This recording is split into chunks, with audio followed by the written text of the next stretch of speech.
I get the feeling you want to ask me something, Commander. Maybe we could pick up where we left off. You were telling me about your interest in the Protheans. Actually, I think I was talking about my interest in you, and making a fool of myself in the process. As I said, I am not used to dealing with people, especially humans. I did not really know much about your species when we first met, Shepard. I found it hard to take humanity seriously. Your kind always seemed so rushed and high-strung. Has your opinion changed at all? It has. I have been watching you and your crew. It has taught me a lot about your species. You humans are creatures of action. You pursue your goals with an almost indomitable determination. It is an admirable trait, but also an intimidating one.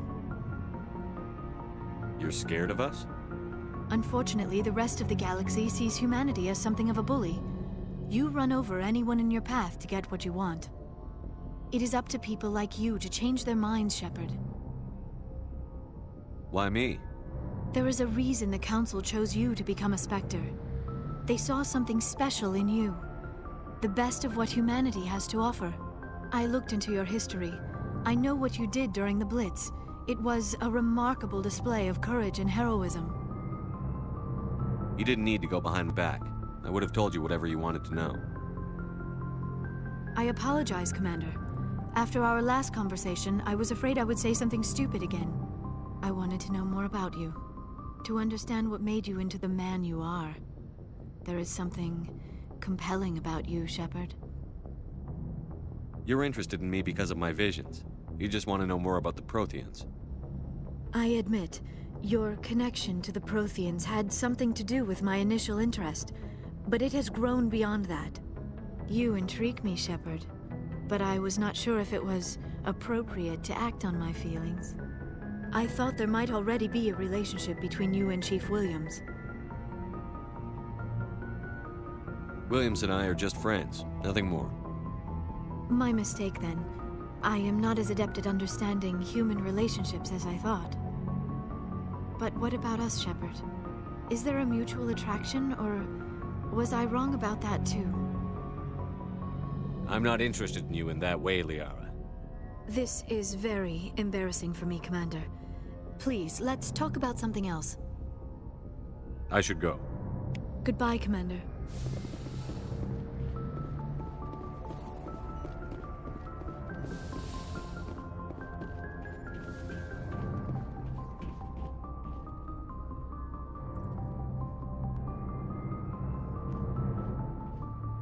Anything you need, Commander? Just trying to get a sense of where the crew's at. Thoughts? Well, they know about the stonewalling you've had from the Council. They deserve to know what we're up against. They're on your side. They're pissed about the resistance we're getting, especially from our side. I'll have a better handle on all of it when my head stops hurting. Another L2 flare-up. Anything I can do? No, Commander, it'll settle down. It's rough sometimes, but they spike higher than a lot of L3s. Except for you, of course. Besides, I fared a lot better than some after Kinetics was through. I haven't heard anything about Kinetic in a while. Yeah, they quietly disappeared. Broke up into a bunch of little corps after they botched the training on Jump Zero. After first contact, Kinetics was set up to track Element Zero exposures and develop implants for humans. Once we had an embassy on the Citadel, Kinetics could bring in experts instead of taking it slow. The only experts would have to be aliens. Dead on. Turians, actually. That's why Kinetics kept it a secret. They were afraid of what people back home would think. Ask the Turians for help when we just fought a war with them. The Asari would have been more acceptable than the Turians.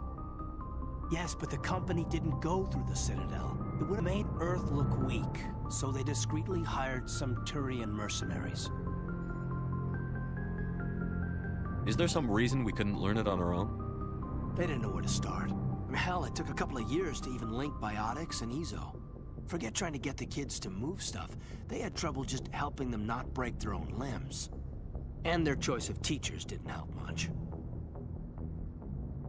I'm sure Kinetics did what they thought was best. It wasn't best for us. They brought in an ex-military Turian named Commander Vernus. A real hard-ass.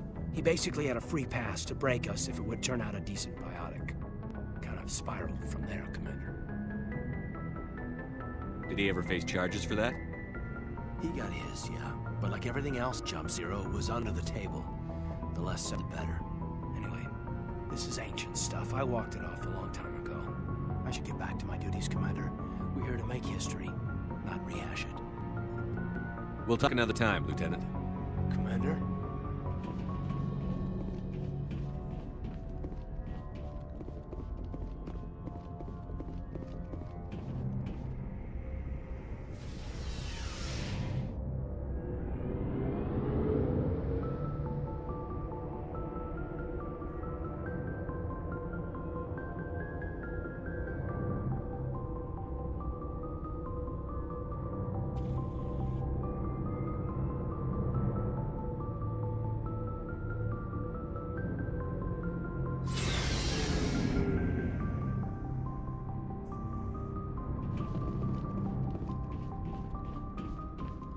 What do you want, Shepard? Why did you become a mercenary? Lots of reasons. Such as? Such as, I needed to get out of our system. I needed to eat. I needed to survive. Why not stay and help your people? I tried to help. That's why I had to leave. What happened? I was betrayed. I was head of a small tribe. We were trying to restore order after the war, but the other tribes were against us. They followed Jared, one of the few warlords who survived the war with the Turians. But he was old, and so were his ideas. He wanted to continue the war. He wanted us to fight. Turians, Solarians, each other. It didn't matter who, as long as we were fighting. What did you want? I just wanted Jared to shut up, to stop his ranting. I wanted him to stop leading the tribes astray. But he couldn't understand how much things had changed. We didn't have the numbers to go to war. Even if we did, the genophage made sure we couldn't replenish our numbers fast enough. I told them all to forget about war.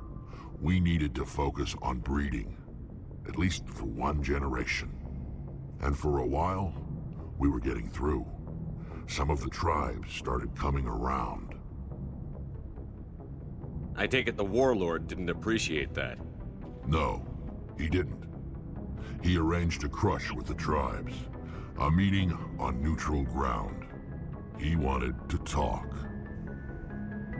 We met at the Hollows, near the graves of our ancestors. The skulls of our dead laid bare to remind us where we come from, and where we all go. It's as sacred as any Krogan place can be. Violence is forbidden. It sounds like a trap to me. You must have suspected as much. I did. But when your father invites you to a crush, well, there are some laws that even we hold sacred. Jared was your father? He was, until that day. We talked, but we didn't get anywhere. When it was clear that I wouldn't join him, he gave the signal. His men leapt from the graves of our ancestors like Krogan undead. The few that were loyal to me died quickly. I escaped with my life, but not before I sank my dagger deep into my father's chest. That is why I left, and that's why I'll never go back. You must have family other than your father. Don't you miss them? You trying to make me cry, Shepard? I've got some unfinished business with my family, but that's all. What kind of business? Before I left, I made an oath to my father's father. I swore to recover my family's battle armor. It was taken from him after the uprising. What's so important about this armor? It's a relic. Useless, really. But it was worn by 5 generations of my family before the war. It's rightfully mine. Originally, it was taken by the Turian military. We weren't allowed armor or weapons after the war. Now, it's in the hands of Taun Actus, a Turian scum who collects relics from the war. He's made millions selling Krogan artifacts that were stolen from my people. He's got several bases where he stores his goods, all fortified and guarded. I just don't know which base has my family's armor. Just tell me where to start looking. I'll upload the data to your nav system. But Commander, I want to be there when you find him. So long, Rex. Shepard. Oh, before I go, you said you're serving with Commander Shepard now? We saw him on the news here. He's cute. Later, sis. Tell me you didn't hear that. Afraid I did. Oh, shoot me now. One of my sisters. That's Sarah, the youngest. What's up? You didn't come by to eavesdrop on family mail. Your family seems to be important to you. Yeah, we've always been close. Me and my sisters especially. With Dad on duty so much, I had to help Mom raise them. Did your father serve with the fleet? Yeah, took any crap posting he could get that offered space time. You know what? He worked his ass off trying to get recognized, but he never made it above serviceman 3rd class. He was real proud when I made Chief. First thing he did was salute. What about your mother? You haven't mentioned her. You must know what military wives are like. Strong because they have to be, able to raise kids while Dad's away on a 6-month cruise. She has a degree in planetary geology. She and Dad both wanted to see new worlds. She gave up her career to raise us, though. You have more than one sister? Sounds like a big family. Yeah, I'm the oldest, then Abby, then Lynn. Sarah's the youngest. She's still in high school. With 4 girls, Dad used to say he felt more outnumbered at home than on maneuvers. Where did you grow up? All over. Same as you, I expect. We transferred a half a dozen times before I finished grade school. You go where personnel command sends you, right? I guess that's why I'm so tight with my sisters. We'd have to leave all our friends every 2 or 3 years. I was an only child, but I get the idea. At least one of my parents was always on duty. Yeah, military families, eh? With schedules like that, it's a wonder we ever have kids anymore. Things were tense between Sarah and me for a while. Then we bonded. Sounds like a story.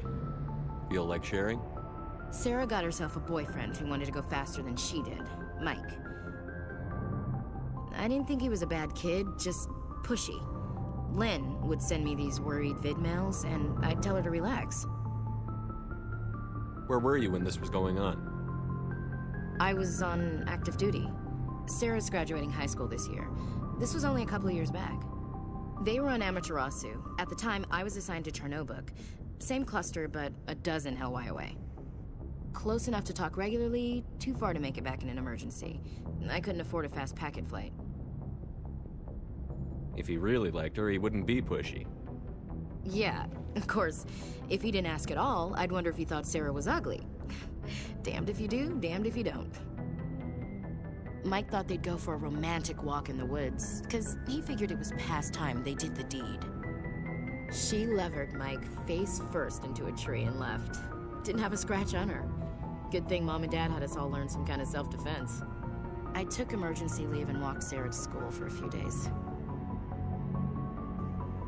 Why didn't you tell the police? She said it wouldn't solve the real problem, and she and Mike would both become household names. It was a small colony. I said it was her call to make, that we should let her do it her way. Mom was pretty pissed about that. You said all of your sisters learned self-defense? Lynn did pistol practice, but didn't like it. She's kind of nervous. Sarah took Aikido.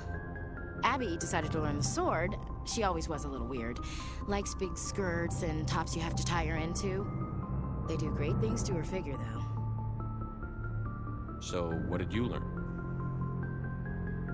One of Dad's friends taught me Marine hand to hand. You traveled all the way home to walk your sister to school.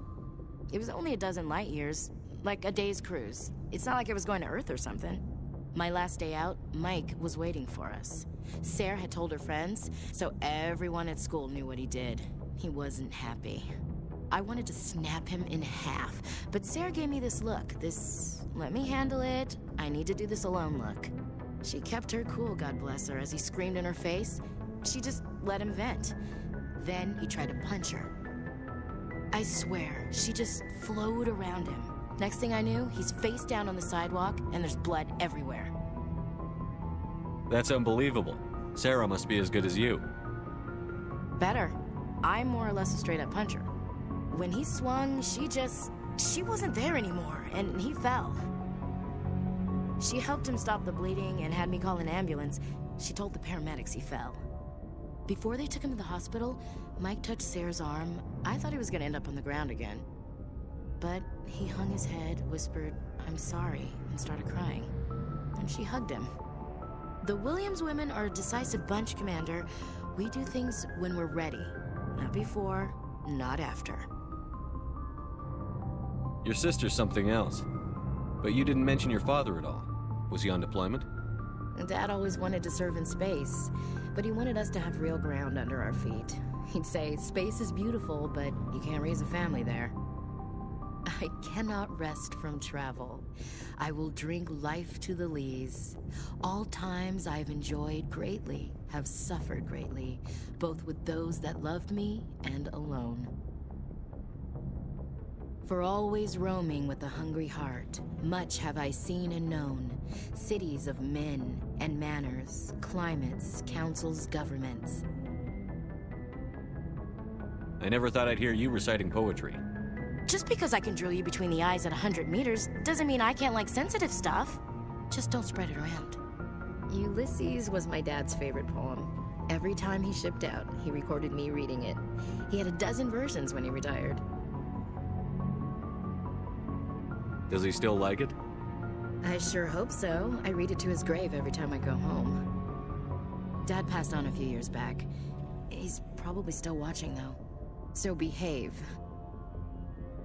You mean from wherever we go after death? Dead on, Skipper. He's with God now. That's not a problem with you, is it? That I believe in God?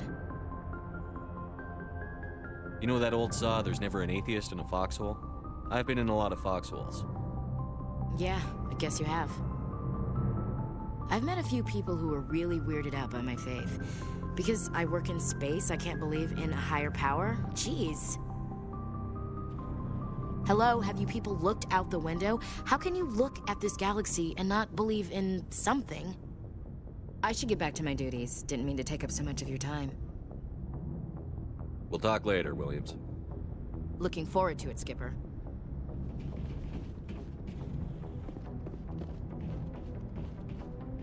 Commander, good to see you. You've been with CSEC a while.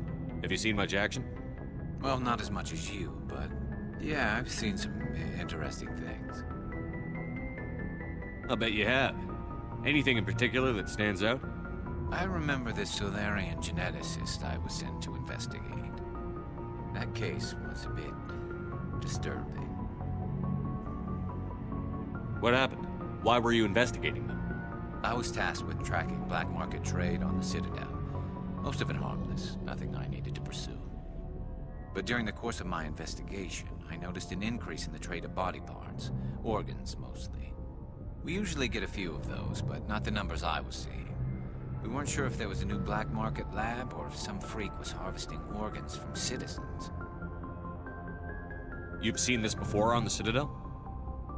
Every so often, some lab sells unwanted parts through the black market, but they're not as bad as the psychos. I remember this one L-Corps diplomat we caught in my first year on the job. He was hacking people up and selling their organs. Had the station in a bit of a panic. But this case wasn't that clear-cut. Turns out there was more going on than we first realized. So how did you figure out what was happening? First, we got a hold of a sample and ran DNA tests. The weird thing was, the match led us to a Turian who was still alive and was very convinced he'd never lost his liver. After a bit of digging, I discovered this Turian worked briefly for Dr. Salion, the geneticist. So I went to his lab hoping to find evidence of cloned organ development, but there was nothing. No Salarian hearts, no Turian livers, not one Krogan testicle. You're kidding, right? Why would anyone want Krogan testicles? Some Krogan believe that testicle transplants can increase their virility, counteract the effects of the genophage. It doesn't work, but that doesn't stop them from buying. They'll pay up to 10,000 credits each. That's 40,000 for a full set. Somebody's making a killing out there. What did you do about the geneticist? I brought in some of his employees for interrogation, to see if I could get them to talk. While I was interviewing one of them, I came across something suspicious. You mean threaten? Was that really necessary? Maybe, maybe not. Either way, it paid off. One of my detainees started bleeding profusely during the interview. We offered to patch him up, and he got frantic, freaked out. I ordered a full exam to find out what was going on. Our medics found incisions all over his body, some of them fresh. That was our big break. These people weren't just Dr. Salion's employees. They were test tubes. Walking, living test tubes. He was growing parts inside these people? Exactly. He cloned their organs right inside their own bodies. Then he harvested them and sold them off.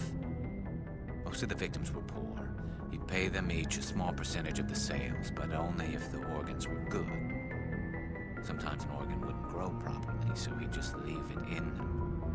Most of them were a mess, but only on the inside, hidden so nobody could see it. I hope he got what he deserved. That's the worst part. We never caught him. Why not? What the hell happened? He ran, blew his lab, grabbed some of his employees, and headed for the nearest space dock. By the time I found out, his ship was already leaving. He threatened to kill his hostages if we tried to stop him. But you went after him anyway, right?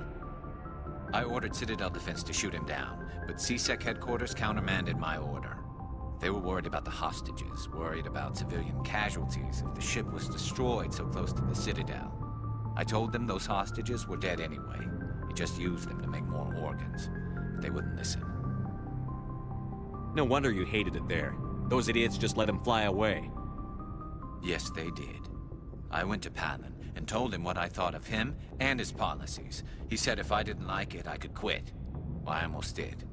All they had to do was disable that ship, stop him from running. Maybe the hostages die, maybe they don't, but at least we stopped the bastard responsible for it all.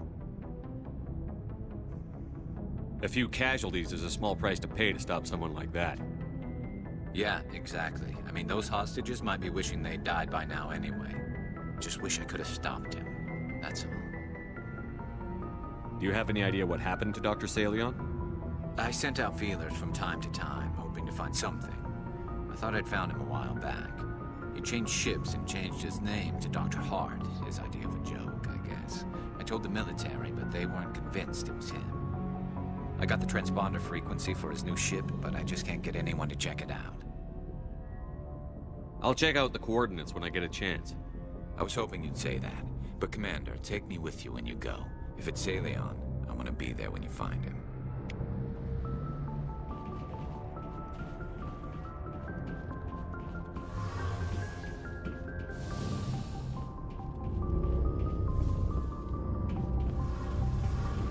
Shepard, I'm glad you're here.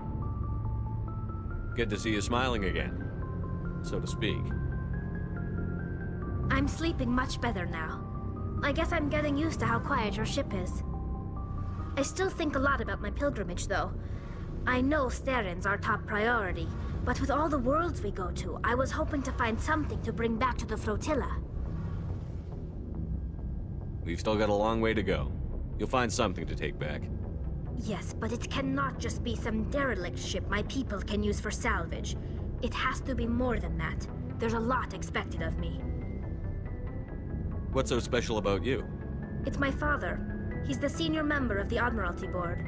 He's one of only 5 people who can overrule the decisions of the Conclave for the good of the migrant fleet. My father is responsible for the lives of 17 million people. Our entire race is in his hands, and I'm his only child. So are you some kind of heir to the Quarian throne or something? No, it doesn't work that way.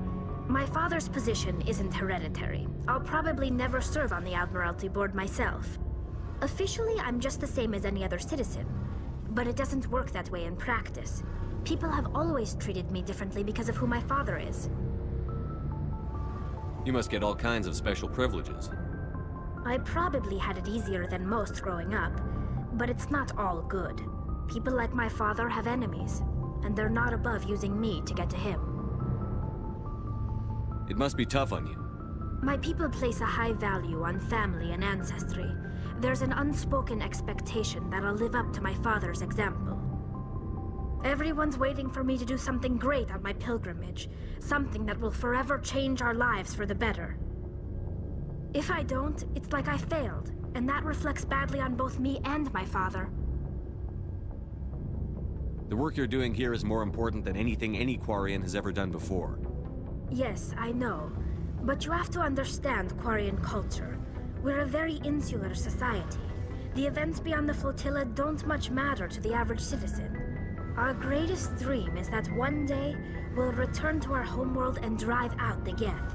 But even if we stop Seren, that's not going to happen. There's still millions of Geth behind the Veil. Until they're gone, our exile will continue. What would you need to bring back to make everyone happy? Something that would help us better understand the Geth. They've changed significantly since the exile. They've continued to evolve. We've done our best to study them, but it's not easy. They're very reclusive. Until recently, they never went beyond the borders of the Veil. And all the Geth we run into now are under Seren's control. We'd need to find Geth operating on their own, independently. But I don't want this to get in the way of our mission, Shepard. First, we stop Seren. Then I'll worry about my own problems. What was your father like? It wasn't easy growing up as the daughter of one of the Admiralty. Even before he joined the board, he was a prominent figure. People looked to him for leadership. He had to set an example, and he expected the same of his daughter. Plus, he was pretty strict, a military man through and through. He never allowed me to settle for anything less than excellence. As a kid, I sometimes felt like he was pushing me too hard. But now I'm old enough to appreciate what he taught me. The world doesn't owe us anything. If we want something in life, we have to earn it. Where was your mother in all this? Mother was around, but she always seemed to kind of blend into the background. Almost like she was overshadowed by my father. He tends to do that to people. She passed on about 5 years ago. Some airborne virus that swept through the fleet. Happens sometimes when the filters start to break down. I think my father took it pretty hard. After she was gone, he became even more focused on his work. I think that was his way of dealing with the grief. Sounds like a tough upbringing. You don't resent your father at all? Like I said, it wasn't easy. My father's not the kind of person you bond with. And he wasn't around all that much. Too busy. People counted on him, and he took his duties seriously. Even when he was around, he always seemed a bit distant. Like his mind was always somewhere else. Come to think of it, I can't ever remember seeing him smile. Not once. It's like he was always weighed down by all that responsibility. I mean, I know he cares about me, but he never really showed it, not in the usual way. I guess the best thing I can say about my father is that I respect him. I want to talk about something else. Like what? I should go. See you later.